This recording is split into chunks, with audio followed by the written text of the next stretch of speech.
How to spot an up-and-coming area. Hello and welcome to VideoJug. When you're looking to buy new property that you hope will increase in value, it's essential to know where to buy. Whether you're buying for yourself or to let, if you think ahead and buy in an up-and-coming area, you're much more likely to make a profit when you sell the property in the future. We asked leading property journalist Ed Mead and property developer Tina Jessen how to spot an up-and-coming area. Step 1. Location, location, location. Location is absolutely critical when you're developing a property. It's much better to have a rundown property in a really good neighbourhood. That way you can maximise the return on your investment. Step 2. Homes on the market. When visiting an area, notice how many property boards there are outside houses and flats. If there are lots of homes for sale, you can be certain it's somewhere people are looking to buy property. When you find a road or an area where there's lots of properties on the market, it gives you a bit of an indication of what's happening in the market. Obviously it becomes a desirable area to move into, and there's a lot of buoyancy in there.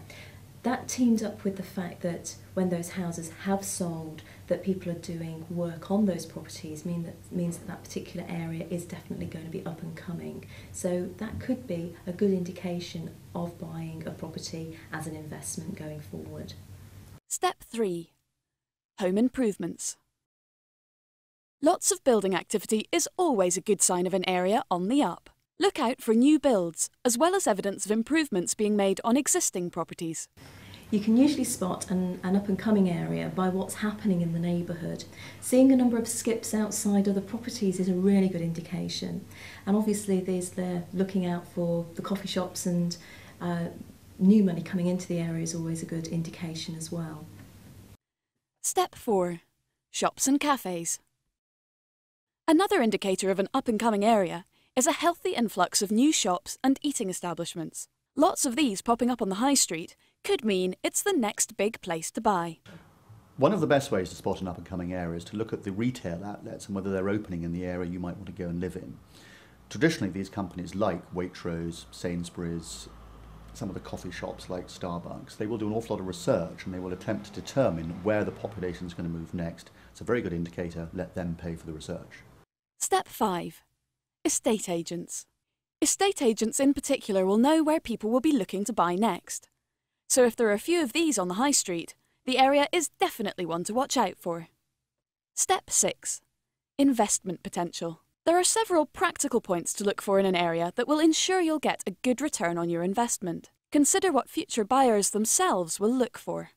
The kind of property that's going to retain its value best or go up is going to tick everybody's boxes. So if you're looking for a family house and the house is in a very nice street with good gardens, it's near a good school.